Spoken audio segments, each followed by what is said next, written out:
¿Cómo están? Bienvenidos a ¿Qué rayos? Pau, ¿cómo estás? Bien, ¿y tú, Pisu? Muy bien, gracias. Tenemos un tema el día de hoy, Pau. Temazo. Hoy vamos a hablar de el arte, pero no solo como lo conocen, nuevas tecnologías y muchas cosas. Por ejemplo, ¿qué es el arte? ¿Cuáles son las novedades que hay en la combinación entre la tecnología y la ciencia y el impacto que tienen con el trabajo artístico? ¿Cuáles son las herramientas? Porque ya no solo son pinceles y papel, quizá ya tienen que ver también con computadoras de otros sistemas, por ejemplo. Claro, por supuesto. ¿Y cuál es el futuro que vamos juntos a construir entre ciencia, tecnología y arte? Crear. Crear un tema divertido y creativo, justamente, Pisu. ¿Te parece? Sí, ¿Comenzamos? me parece. Comenzamos. Bienvenidos. Adelante.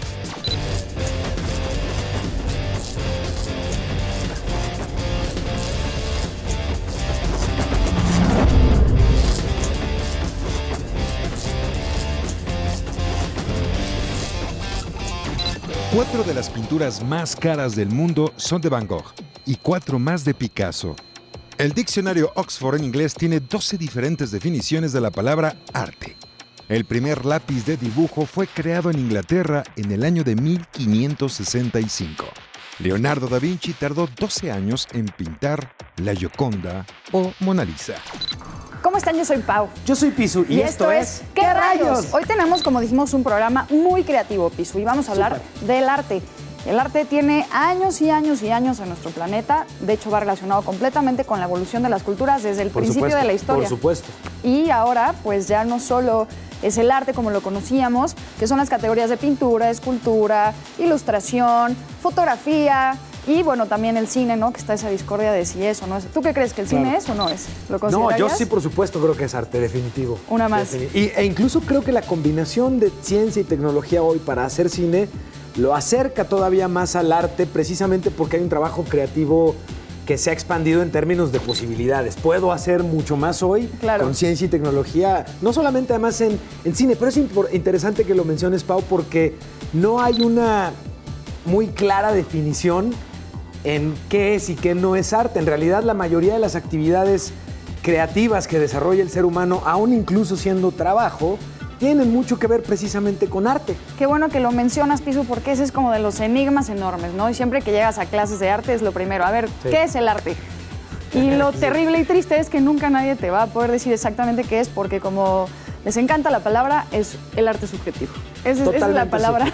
Esto quiere decir, exacto, depende de cómo lo estés percibiendo, cuál sea tu contexto, qué vas a pensar respecto a qué es el arte. Lo que sí es un hecho es que la evolución de lo trabajo artístico combinado con la ciencia y tecnología hoy presenta fronteras que vamos a conocer juntos en el programa. Justamente, las herramientas para hacer arte han cambiado y eso justamente, pues el dilema es si deja o no de ser arte solamente porque cambias las herramientas. Claro, ¿no? Claro. Algo que es muy positivo, por ejemplo, es que se ha vuelto súper accesible. Hoy todos tenemos la oportunidad de acceder a distintas expresiones artísticas y el hacerlo incluso no necesariamente tiene un costo. Claro, de hecho al principio el arte estaba completamente relacionado con el tema de élite. Si tenías dinero podías pagar la entrada al museo o los artistas en su momento pintaban para los grandes reyes y personas, sus mecenas que les llamaban, con mucho dinero justamente. Y ahorita lo mejor del arte es que el arte ya está en las calles y ya está para toda la gente. Y ya de ahí aparte viene el tema virtual. Por ejemplo, tú puedes ya visitar museos de manera virtual, ya no tienes que ir al museo. Y aquí es en donde entra el tema de tecnología y arte en conjunto. Y los múltiples impactos, no solamente crear arte, sino acceder al arte y en consecuencia poder incluso compartir arte. Esto y mucho más es lo que vamos a estar platicando a lo largo del programa del día de hoy, pero ¿les parece bien si vemos un reportaje para irnos adentrando mejor en el tema? Sí, vamos al reportaje. Chequen. A pesar de que parecieran ser disciplinas con muchas diferencias, desde el método de trabajo de cada una, los objetos, entre muchas otras, el arte y la tecnología son dos facetas de la creatividad humana, que en gran parte del tiempo se encuentran relacionadas entre sí. A lo largo de la historia, la tecnología ha brindado nuevos y mejores instrumentos de trabajo a los artistas. En la actualidad, la tecnología es un factor imprescindible en el desarrollo y evolución del arte. Más allá de cambios en los materiales utilizados, ahora la tecnología es parte del proceso de creación de una obra artística. A continuación, daremos unos cuantos ejemplos sobre esto. La exposición Ensemblance, en Londres, permite a los espectadores realizar estructuras de luz utilizando láseres para dibujar en el piso usando gases de color. Entre más personas colaboren en el diseño y creación de estas estructuras, su duración es mayor, lo que refuerza el mensaje de cooperación entre semejantes. En Japón se ha usado microscopios electrónicos de barrido, que se utilizan generalmente en experimentos de ciencias biomédicas para presentar imágenes y composiciones gráficas que pasan desapercibidas a nuestra vista. La idea es sensibilizar a las personas sobre lo que no vemos de nuestros alrededores. En Argentina, un doctor en física y un director de danza hicieron una obra de danza que creó un patrón de movimiento para los bailarines basado en los principios físicos del movimiento de partículas, a partir de las fuerzas fundamentales del universo. En Filadelfia, Estados Unidos, la Asociación Pública de Arte desarrolló un proyecto que involucraba la proyección de mensajes de luz en el cielo usando potentes rayos como pinceles. Los mensajes provenían de personas que los enviaban al sitio web de la asociación y después por GPS eran localizados para notificarles que sus mensajes estaban en el cielo. La Sociedad Americana de Microbiología organiza una competencia de arte en placas de agar, que es el material que se utiliza para cultivar bacterias, donde los participantes crean arte usando bacterias y levaduras como instrumentos de trazo y color. Un artista alemán ha diseñado un reloj poco convencional. Usa líquidos con partículas electromagnéticas y un sistema de electroimanes para crear números, figuras y otras imágenes en movimiento. El Museo Nacional del Prado en España preparó una exposición de sus pinturas más representativas con impresoras 3D. El objetivo fue crear obras con relieve para que las personas con discapacidad visual las tocaran y pudieran disfrutar de las mismas. Como vimos, existen múltiples formas de innovación del arte, influenciadas por la tecnología. Como el arte está en constante evolución, podemos esperar que haya nuevas formas de expresión artísticas conforme pasa el tiempo. Continuamos en ¿Qué rayos? Y el tema que estamos platicando hoy, cómo la ciencia y la tecnología influyen tan positivamente y en tantos aspectos en el arte, no quisimos dejar la oportunidad de acercarte a un concepto muy relevante, la posibilidad de acercarnos al arte sin tener que desplazarnos físicamente, sin tener que caminar por horas, porque incluso hay museos que comentábamos antes de empezar a grabar el programa, sí. Hay museos que no terminas de caminarlos, ya no digas en un día, en varios días. En varios días, justamente por eso el tema de los museos y las galerías virtuales. Por ejemplo, piensa en un museo, Pisu. Pensemos en el MUAC. Y vamos para allá.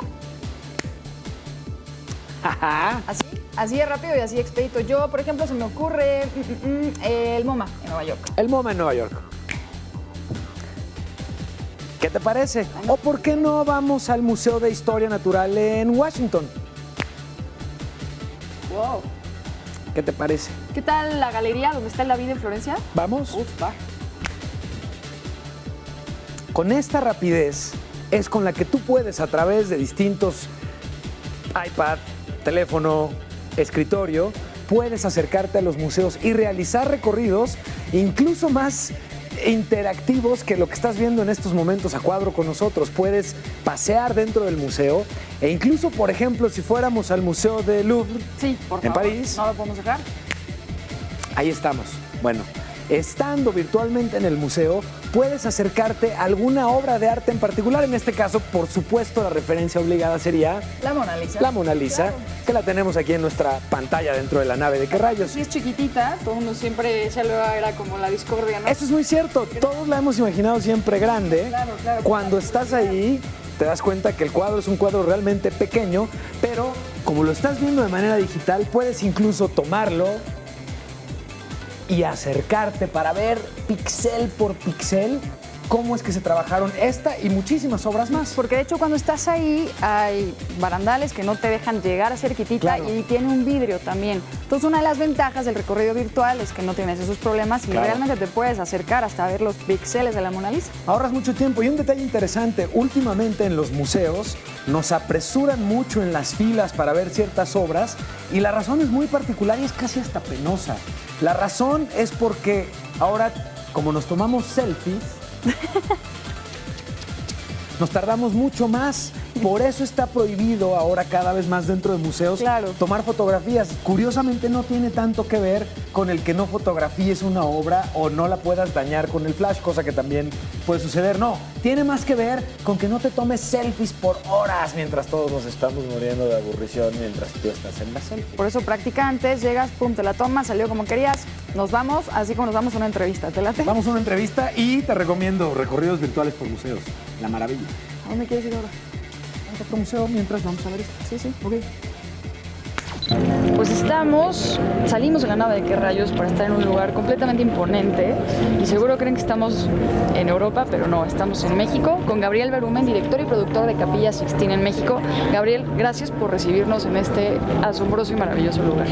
Muchas gracias, Paola Isu, por estar aquí en nuestra casa, Capilla Sixtina en México. Bueno, seguro todos se están preguntando cómo se hace la Capilla Sixtina que está en Roma, en el Vaticano, aquí. Bueno, pues realmente quiero platicarles un poquito cómo crece este sueño. Con unos artesanos de la ciudad de Oaxaca. Esos artesanos llevan sus artesanías a los museos vaticanos para su venta y durante todo ese año se vende la artesanía y lo que se recupera se regresa a la comunidad. En el recorrido dentro de los museos, al momento de entrar a la Capilla Sixtina, una de nuestras artesanas se queda impresionada de ver la capilla original y cae al suelo llorando. En esos momentos se para, nos dice cuando puede recobrar el aliento, esto es majestuosamente bellísimo.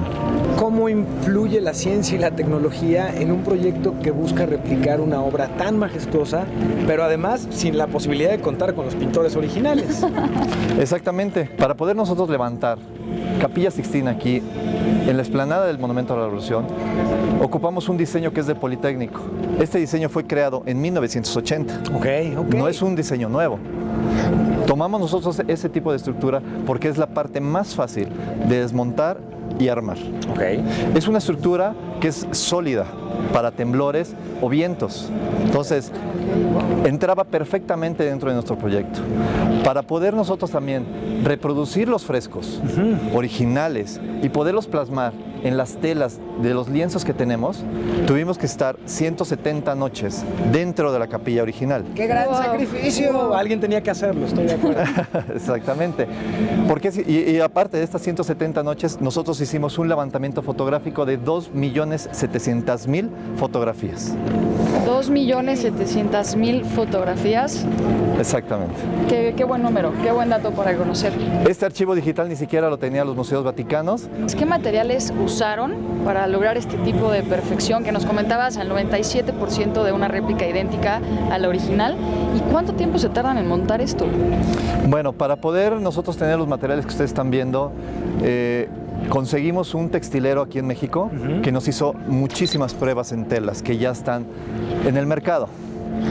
Cuando veíamos que no podíamos obtener la calidad que nosotros estábamos buscando, que estábamos mandando nosotros nuestras pruebas al Vaticano y nos decían, no pasa. El mismo textilero nos dice, ok, dame 3 semanas y te voy a fabricar una tela, la cual con esa creo que vamos a poder salir. Aparte es una tela fabricada específicamente para este proyecto. Exactamente. Pero es que es espectacular. Sí, exactamente. Bueno, no nada más son los lienzos. Cabe mencionar correcto. que tenemos toda la parte volumétrica. La parte volumétrica, que es la parte escenográfica de la Capilla Sixtina, lo hizo nuestros jóvenes entre 17 y 29 años de edad. Escuela Nacional de Artes Plásticas. Ahí es cuando nosotros les damos las fotografías y las medidas de lo que nosotros hicimos el levantamiento y ellos con sus bellas manos nos plasman todo lo que están viendo.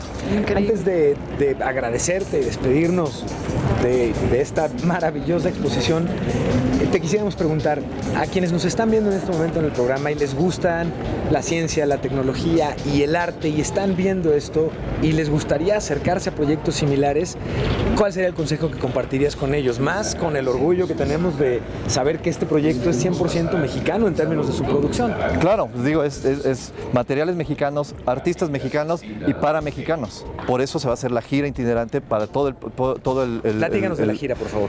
Toda la República. Te voy a platicar 2 cosas. Una, tardamos 6 meses en levantar todo lo que ustedes están viendo. Todos los materiales en construirlos, 6 meses. Ok. 38 días en construir aquí en el Monumento a la Revolución la réplica. El montaje 38 días. 38 días. Después de eso, ¿qué pasa? La gira. Hicimos cálculos y la gira, si hacemos Con tiempos de montaje y con desmontaje. tiempos de montaje y desmontaje, claro. son 9 años de gira. Transporte, sí. ¿No? Entonces, por todos lados creo que estamos dándole realmente al mundo, ¿sí?, que los mexicanos podemos hacer grandes cosas. México lo logró. ¿Estamos al 97% de similitud? Sí. ¿Por qué razón? Porque no es una pared, no es un fresco. Claro. Estamos reproduciendo y replicando un fresco en una tela. Claro. Para poder lograr esa autorización, se ocuparon 1.500 metros cuadrados de tela para solamente autorizarlas. Muchísimas gracias. ¿Te parece si regresamos a la nave de qué rayos? Creo que me quiero quedar otro ratito más aquí. Si Gabriel nos da chance. Claro, y si no me llevan. Vamos a dar una vuelta y vamos a invitar también a Gabriela a la nave de qué rayos. Sí, Continuamos. continuamos. Muchísimas gracias. Gracias, Gabriel. Gracias. Gracias a ustedes.